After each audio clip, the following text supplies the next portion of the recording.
오늘 읽으실 말씀은 열왕기상 21장 17절에서 29절까지 말씀입니다. 열왕기상 21장 17절에서 29절까지 말씀입니다. 제가 읽고 마지막 절 다 같이 합독하도록 하겠습니다.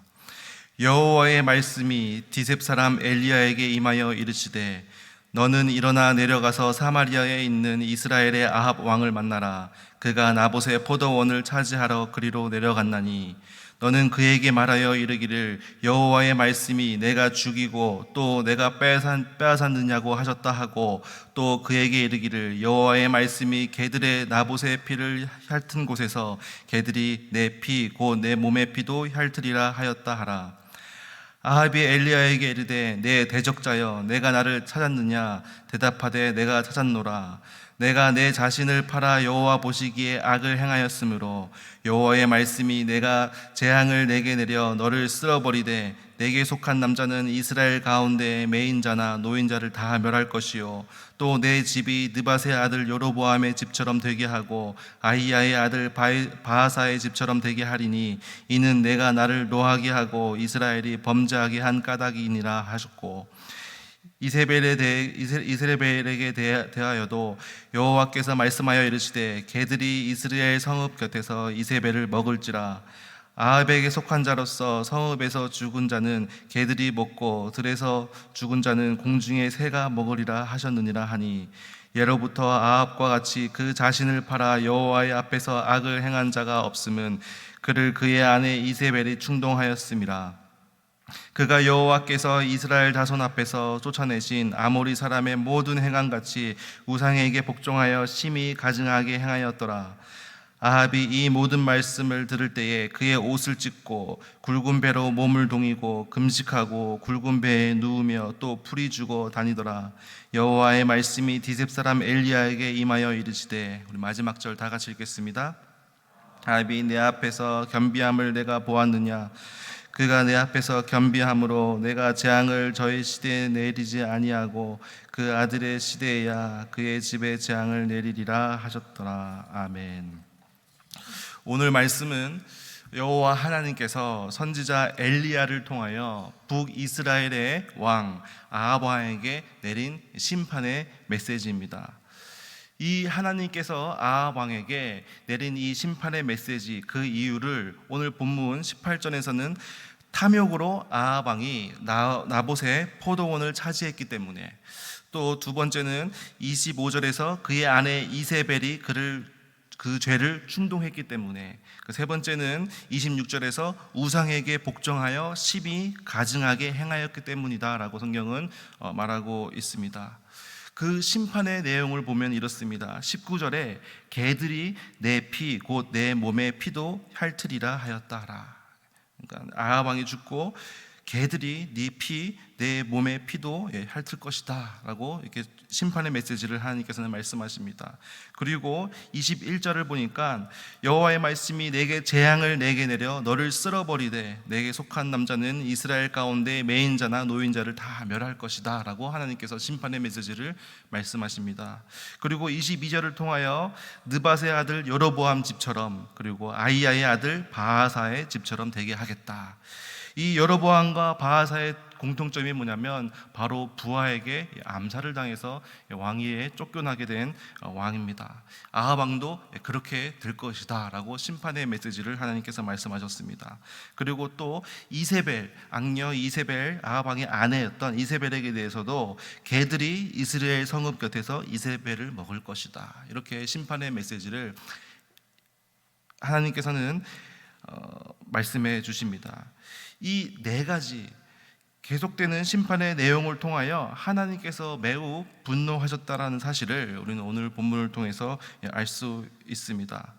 그렇다면 이 하나님께서 분노하신 결정적인 사건이었던 이 나봇의 포도원 사건에 대해서 한번 알아보기를 원합니다. 이 북이스라엘의 아합 왕은 세상적인 관점에서는 괜찮은 왕이었습니다. 아버지의 뒤를 이어서 이 북이스라엘을 안정화시켰습니다.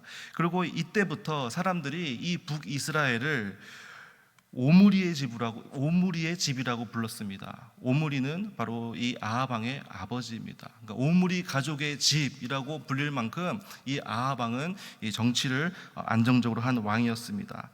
이 남유다와 또 주변 국가들과 연합을 해서 그때 당시 가장 강대국이었던 이 아수르의 침략을 막아내었습니다. 그리고 이 시돈과 두로 두 나라와 동맹을 더욱더 견고히 하면서 해상 무역에 꽃을 피웠습니다. 그리고 이때부터 이 엄청난 국력 차이로 이 남유다는 실질적으로 북이스라엘의 속국이 되었습니다. 그리고 이 북이스라엘을 오랫도록 괴롭혔던 나라가 있었는데 바로 이 아람이라는 나라였습니다. 이 아합 왕은 직접 진두지휘해서 아람과의 전쟁을 승리로 이끌고 이 아람이라는 나라의 왕이었던 이 벤하닷 왕을 사로잡는 전쟁의 승리를 이끈 그런 왕이었습니다. 하지만 아합 왕은 하나님 앞에서는 불순종하고 또 우상 숭배로 가득했던 하나님 앞에서는 악한 왕이었습니다. 이 아람과의 전쟁 과정 가운데 하나님께서는 두 차례나 선지자를 보내셔서 아람의 군대를 내 손에 넘기겠다, 내가 여호와인 줄을 알리라 하는 말씀을 받았지만 이 아합 왕은 하나님을 인정하지 않고 하나님의 말씀에 순종하지 않고 자기 마음대로 이 벤하닷 왕을 놓아주는 불순종의 모습을 보였습니다. 그리고 이 아버지 오므리의 뒤를 이어서 왕이 된 이후에 북이스라엘은 더욱더 심하게 이 바알을 섬기는 우상 숭배에 빠지게 됩니다. 그래서 결국 아합 왕은 하나님 앞에서 악한 왕으로 평가되게 됩니다. 어쨌든 이 아람과의 전쟁을 승리로 이끈 후에 이 아합 왕은 좀 잠시 쉬고 싶었던 것 같습니다. 그래서 이 별궁이었던 이 수도 사마리아에서부터 약 30km 떨어졌던 이 이스라엘이라는 곳에서 쉬고 있었습니다. 그때 이 아합 왕의 눈을 사로잡았던 것이 있었는데 바로 그것이 포도원이었습니다. 이 포도원이 누구의 포도원이냐 알아보니 자신의 백성이죠, 나봇의 포도원이라는 것을 이 아합 왕은 알게 되었습니다. 이것만 봤을 때는 이 아합 왕이 그렇게 포악한 왕은 아니었던 것 같습니다. 이 아합 왕이 이 나봇에게서 포도원을 강제로 빼앗은 것이 아니라 오늘 읽었던 21장의 2절을 보니까 아합이 나봇에게 말하여 이르되 내 포도원이 내 왕궁 곁에 가까이 있으니 내게 주어 채소 밭을 삼게 하라. 내가 대신에 그보다 더 아름다운 포도원을 내게 줄 것이며 만일 내가 좋게 여기면 그 값을 돈으로 내게 주리라. 그냥 빼는 것이 아니라 더 아름다운 포도원을 주고 또 돈을 내겠다라고 이렇게 제안을 합니다. 그런데 이 나봇은 단칼에 그 왕의 제안을 거절하게 됩니다. 그래서 이 아합 왕은 그것에 대한 심기가 불편해져서 밥도 안 먹고 근심을 하며 있었습니다. 그때 나타난 게 이세벨입니다. 이세벨이 그 왕에게 나타나서 지금 이스라엘 나라를 다스리십니까? 진짜 당신이 왕 맞습니까? 라고 이렇게 얘기를 하면서 나봇의 포도원을 내가 왕에게 드리겠나이다, 이렇게 이세벨은 이야기를 합니다. 그리고 이 이세벨이 끔찍한 범죄를 저지릅니다. 바로 하나님의 이름으로 나봇을 죽입니다. 나봇이 왕을 욕되게 하고 하나님을 욕되게 하였다라는 모함을 씌우고 또 2명의 거짓 증인도 세우고 나봇을 돌로 쳐 죽이는 끔찍한 이세벨이 범죄를 저지르게 됩니다. 죄인의 재산은 국가에 환수된다라는 이 법을 내세워서 이 나봇의 포도원을 가로채고 왕에게 이 포도원은 아합 왕의 손에 들어오게 됩니다. 이 사건이 결정적인 계기가 되어서 오늘 본문의 엘리야를 통해서 아합 왕은 심판의 메시지를 듣게 됩니다. 이 사실을 통해서 우리가 알 수 있는 첫 번째는 바로 하나님은 공의의 하나님이시다라는 사실입니다. 이 아합 왕의 욕심과 탐욕 때문에 남의 것을 탐한 이 아합 왕은 6번째 십계명 살인하지 말라, 그리고 10번째 십계명 내 이웃의 집을 탐내지 말라, 이 2계명을 어겨버렸습니다. 오늘 본문 20절에서 보면 또 하나님의 말씀을 대언하러 온 이 이 엘리야에게 내 대적자여라고 표현을 함으로써 하나님을 향한 그 불순종한 태도, 하나님을 존귀하게 여기지 않는 태도, 하나님을 대적하는 이 아합 왕의 신앙적 태도를 볼 수 있습니다. 하나님은 이것을 그냥 넘어가지 아니하시고 심판하시는 하나님이심을 오늘 본문을 통해서 우리는 알 수 있습니다.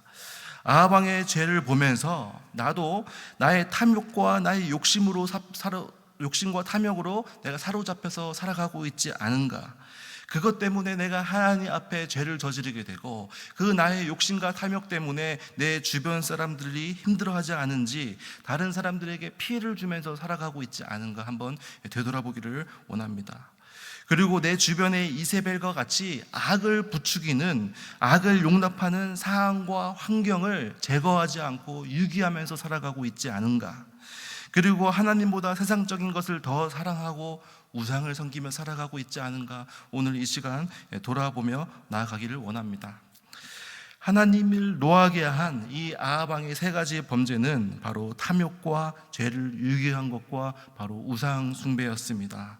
그래서 나의 탐욕을 버리고 하나님의 유익을 위해서 교회를 섬기며 살아가는 삶, 그리고 내 주변에 나를 죄악의 구렁텅이로 몰아넣는 상황과 환경을 철저하게 제거하고 하나님 앞에 거룩하게 살아가는 삶, 그리고 하나님보다 더 사랑하는 것이 있다면 회개하며 하나님만 섬기며 살아가는 삶, 그런 삶을 살아가는 여러분들 되시기를 축복합니다. 두 번째로는 이 심판에 대한 이 아합 왕의 반응입니다. 27절을 보니까 아합 왕이 이 모든 말씀을 들을 때에 그의 옷을 찢고 굵은 배로 몸을 동이고 금식하고 굵은 배에 누우며 또 풀이 주고 다니더라. 놀랍게도 그렇게 하나님을 대적했던 이 아합 왕이 이 심판의 메시지를 듣고 회개하게 됩니다. 옷을 찢고 굵은 배로 몸을 동이고 금식하고 굵은 배에 누이고 또 풀이 주고 다니며 진정으로 진심으로 회개했다라고 성경은 기록하고 있습니다. 이 그 다음 절 29절에서도 하나님께서는 이렇게 말씀하십니다. 이 아합 왕의 태도에 대해서 아합이 내 앞에서 겸비함을 내가 보았느냐라고 하나님께서 직접 말씀하시면서 이것을 통해서 아합 왕이 진심으로 죄를 고백하고 죄를 인정하고 회개하였음을 우리는 알 수 있습니다. 이 아합 왕의 회개를 통해서 하나님께서는 그의 죄를 돌이키십니다. 저의 시대에 내가 재앙을 저의 시대에 내리지 아니하고 그의 아들 시대에야 그의 집에 재앙을 내리겠다라고 하나님께서는 말씀하십니다. 자, 그렇다면 이 아합 왕이 이 나봇의 포도원 사건을 계기로 하나님께 회개하고 죄를 뉘우치고 앞으로 하나님의 말씀에 순종하며 살면서 행복하게 살았습니다라고 이렇게 끝났으면 얼마나 좋았겠습니까? 그런데 안타깝게도 아합 왕은 뒤돌아서서 똑같은 범죄를 계속해서 짓게 됩니다. 계속해서 이세벨을 곁에 두고 하나님을 말씀에 순종하지 않고 하나님을 모욕하고 탐욕스러운 삶, 그리고 우상 숭배의 삶을 계속해서 아합 왕은 이어갔다라는 것입니다. 그리고 이 아합 왕의 이 태도 때문에 결국 심판의 메시지였던 19절 개들이 내 피 곧 내 몸의 피도 핫으리라 하셨다 하는 이 심판의 말씀이 그대로 성취되게 됩니다. 아합 왕은 자신의 죄를 인정하고 분명히 진심으로 하나님 앞에 회개했고 용서를 받았지만 결국은 패망의 길을 걷는 것을 볼 수 있습니다. 그 이유는 무엇입니까? 바로 그 회개가 잘못된 회개였기 때문입니다. 회개는 자신의 죄의 고백과 인정과 뉘우침뿐만 아니라 그의 삶에서도 죄에서 돌아서야 합니다. 아합 왕은 이것을 놓쳤다라는 것입니다. 이 아합 왕과 이 다윗 왕의 차이점이 있습니다. 다윗 왕이 이 밧세바를 범했던 그 사건, 그 범죄를 봤을 때에 오히려 다윗의 죄가 훨씬 더 악합니다. 아합 왕은 이 이세벨의 꼬임에 넘어가서 죄를 저질렀지만 다윗 왕은 직접 저질렀습니다. 밧세바를 범하고 또 그의 남편을 죽이고 또 그 사건으로 연루된 또 많은 사람들이 죽게 됩니다. 그런데 그 결과를 보면 아합 왕은 패망했고 다윗은 하나님 마음에 합한 자다라고 불리게 되었습니다. 그 차이점이 무엇입니까? 똑같은 너무나도 큰 범죄를 저질렀지만 두 사람의 길이 너무나도 달랐다라는 것입니다. 그것은 바로 그 차이점이 뭐냐면 바로 회개 후의 삶의 변화였습니다. 다윗 왕은 그 밧세바의 범죄 이후에 성경에 성적으로 다윗이 범죄했다는 내용이 없습니다. 다윗 왕은 자신의 범죄 이후에 자신의 죄를 뉘우칠 뿐만 아니라 이후에 자신의 삶 가운데서도 그 동일한 죄를 저지르지 않았습니다. 진정한 회개였습니다. 하지만 아합 왕은 자신의 죄를 반복해서 저질렀다는 것입니다. 이 차이가 패망과 하나님 마음에 합한 자의 차이를 만들었다라는 것입니다. 우리는 연약한 죄인입니다. 하루에도 수없이 죄를 저지르는 죄인입니다. 우리는 회개해야 합니다. 아합 왕과 같은 하나님이 감동하시는 죄 고백, 그런 회개가 있어야 합니다. 그런데 그만큼 중요한 것은 실질적으로 내 삶의 변화입니다. 내가 회개한 죄에서 돌아서고 또 그 죄를 다시 반복해서 저지르지 않겠다는 결단과 발버둥, 그런 노력이 있어야 된다는 것입니다. 이것이 너무 어려운 것 같습니다. 그래서 하나님께서 오늘 이 시간 이 말씀을 통하여 우리를 깨닫게 하시고 말씀을 듣게 하시고 또 저희들을 기도 자리로 부르셨음을 믿습니다. 그래서 오늘 말씀을 통해서 내가 더 이상 탐욕으로 나아가는 것이 아니라 정말 하나님을 순종하며 또 교회를 섬기며 살아가겠다. 그리고 내가 나의 죄를 계속해서 일으키는 그 모든 상황과 환경을 내가 결단하고 끊어버리겠다. 그리고 내가 하나님을 가장 나의 삶의 우선순위로 두고 우상숭배의 죄를 저지르지 않겠다라는 결단과 기도로 오늘 하루를 시작하는 여러분들 되시기를 축복합니다. 기도하겠습니다. 하나님 아버지 감사합니다. 오늘 말씀을 통하여 정말 하나님의 심판의 메시지를 통하여 정말 저희들의 탐욕과 저희들의 욕심을 내려놓고 하나님을 바라보고 교회를 세워 나아가는 삶을 사는 저희들 될 수 있도록 도와주시옵소서. 아버지, 죄를 꾀는 이 이세벨과 같이 내 주변에 죄를 짓게 하는 상황과 환경이 없는지 돌아보게 하시고 그것을 결단하고 끊어버리는 용기를 허락하여 주시옵소서. 하나님 아버지, 저희들이 계속해서 짓고 있는 죄를 회개하게 하시고 그 죄를 다시 돌아보지 않게 하여 주시고 저희들이 우상 숭배하지 않고 하나님보다 더 사랑하는 것을 저희들이 끊어버리고 회개하며 나아가는 저희들 될 수 있도록 도와주시옵소서. 오늘 하루도 지켜주시고 함께하여 주시옵소서. 이 모든 말씀 예수님의 이름으로 기도드립니다. 아멘.